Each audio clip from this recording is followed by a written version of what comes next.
We'll guide you through how to make smooth stone on Minecraft. If you find this useful, then please consider subscribing and liking the video. Smooth stone is a really cool block and looks pretty unique.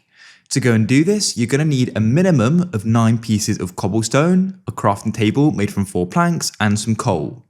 So what we need to do is go and place down the crafting table like so, and you need to go and make a furnace by putting 8 pieces of cobblestone on the outer part of the crafting table. There we go.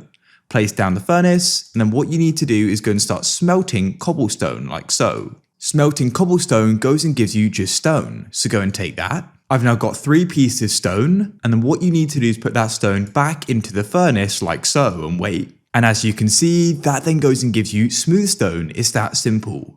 So what you can do is go and have multiple furnaces going at one point. If you found this useful and you want to go and see more, then please consider subscribing and liking the video. I look forward to catching you in the next one and we can go and help you again.